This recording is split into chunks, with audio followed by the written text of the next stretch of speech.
Hello there, this is David from David Books and Comics, and today I want to talk about Stalker. And Stalker was a four-issue series that came out in 1975.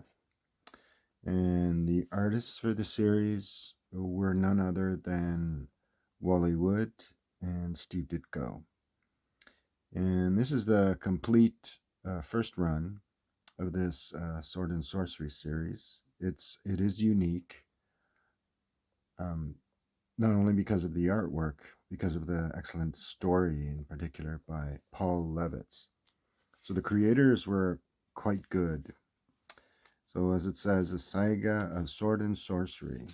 The writer was Paul Levitz, and the artists were Steve Ditko and Wally, and you can definitely see Ditko's style as you flip through the pages. So the story starts off with our lead protagonist attacking the person who initially oppressed him, and he identifies himself as a stalker. And then he goes into the backstory, basically telling of his initial origin. The four-issue series gives you a hint that, or it gives you a sense that the entire four-issue series is the origins of the character. Anyway, it starts off when he's a young urchin, a young street person, and then he goes and meets this queen who fools him into working for her and working in her castle. Eventually, he realizes that he's been duped and decides to confront the queen about the problem. He, in the course of being disciplined, he he rebels and runs away, but he has a vengeful kind of disposition. And so what does he do? He goes and confronts the demon lord Dgrith, which I can't pronounce, this Dgrth, Dgrith, to get his revenge, basically. And there he is in all his glory. So, and he's basically appealing to the demon lord and saying, you know, I'd give my life for a taste of power. So he's willing to the demon lord is willing to grant him all that he needs to take his revenge. And so he teaches him basically the skills, the martial skills of fighting. And he needs a trade-off. So what does he trade? None other than his soul. And then you see there he has the red eyes, and that becomes the loss of his soul. The Stalker series had there were three sword and sorcery themed heroes that came out from DC at this time. One was Beowulf, the other one was Stalker, and the other one was Claw. So this was this beautifully drawn, in my view, beautifully drawn issue by Steve Ditko and Wally was their attempt at sword and sorcery. So here he is, back in the castle, confronting the person who initially oppressed him and seeking for his revenge. Finally, confronting the ruler who oppressed him. And he battles with this sage-like priest over this fiery pit. Beautifully colored and drawn here, and basically defeats. This is all in, defeats this evil priest.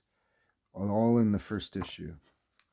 Beautiful cover by, again, you can tell by the style and the inking. That's Wally Wood and Steve Ditko. And then we have issue number 2. Here he is running over a bridge.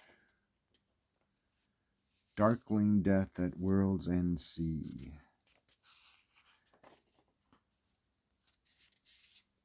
There's a little backstory of his origin being retold.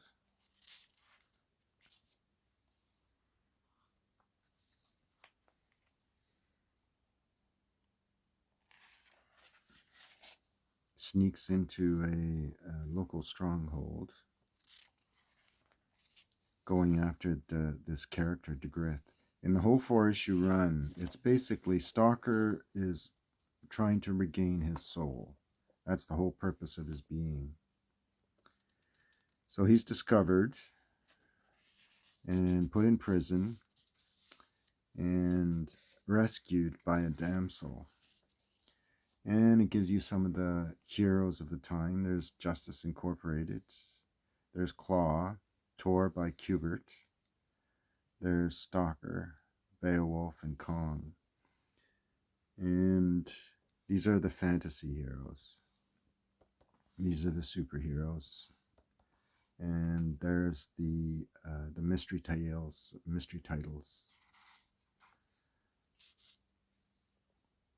Here he's given the weapon by the damsel, by the lady, and is about to be sacrificed in this weird kind of world, alternate reality. Throughout the stories, he's always questioning what is real and what isn't. A kind of, what is it that's really true?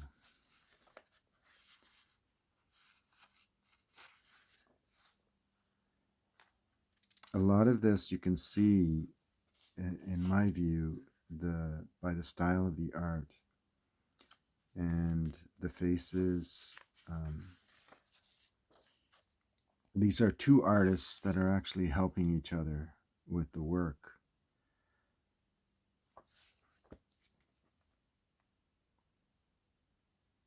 The main protagonist, I think, is done by Wally, mainly done by Wally Wood. If you can look at this and then look at the villains, you get a sense that this is Ditko. But when it comes to faces and anatomy, I think Wally Wood has a better sense of physical anatomy than Ditko does. The action, one of the things about Wood's art is that it's kind of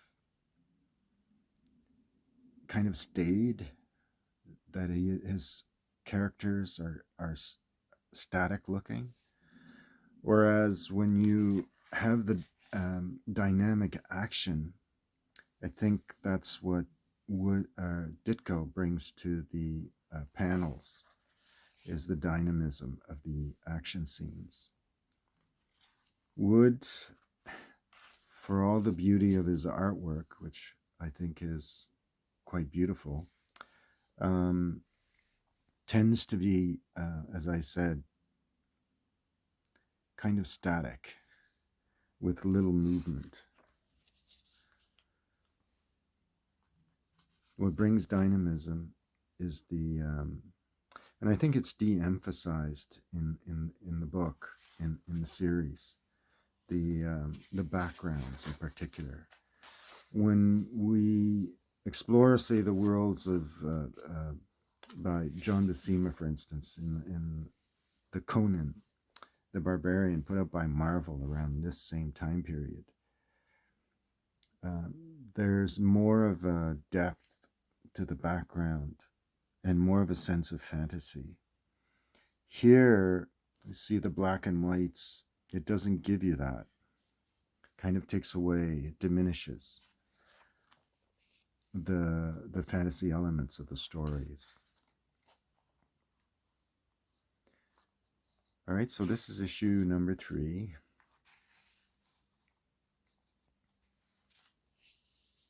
Great action scenes by good artists, really good artists.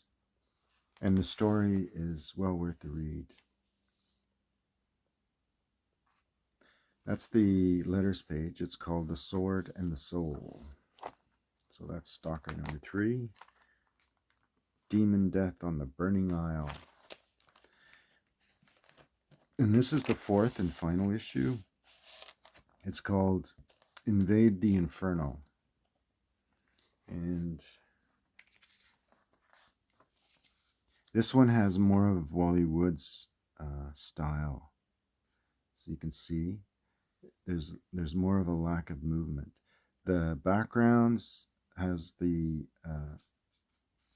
signature of Steve Ditko. The faces here is Wally Wood.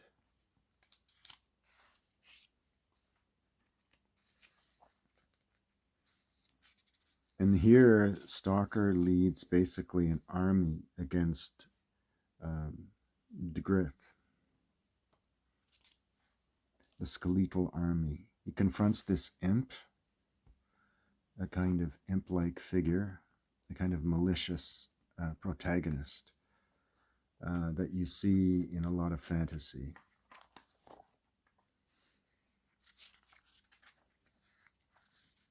You saw it in the Harry Potter series.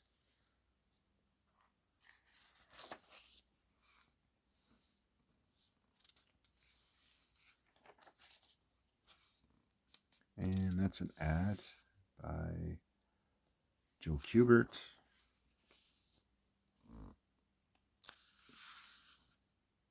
And here he is confronting reality, coming to see where am I and who am I and what is real.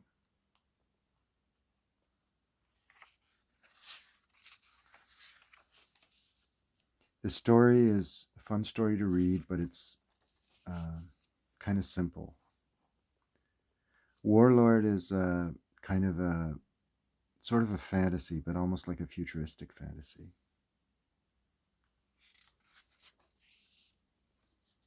And here you see him leading the demon hordes against DeGriff. And he finally confronts DeGriff, seeking for his soul to be returned. He sees himself, the whole gift that he received from DeGriff, as a curse. And they confront each other, but he DeGriff refuses to give him back his soul.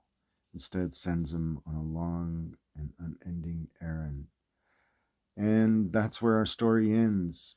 Stalker wouldn't appear again until he appeared in the pages of Justice Society of America back in the early 1990s.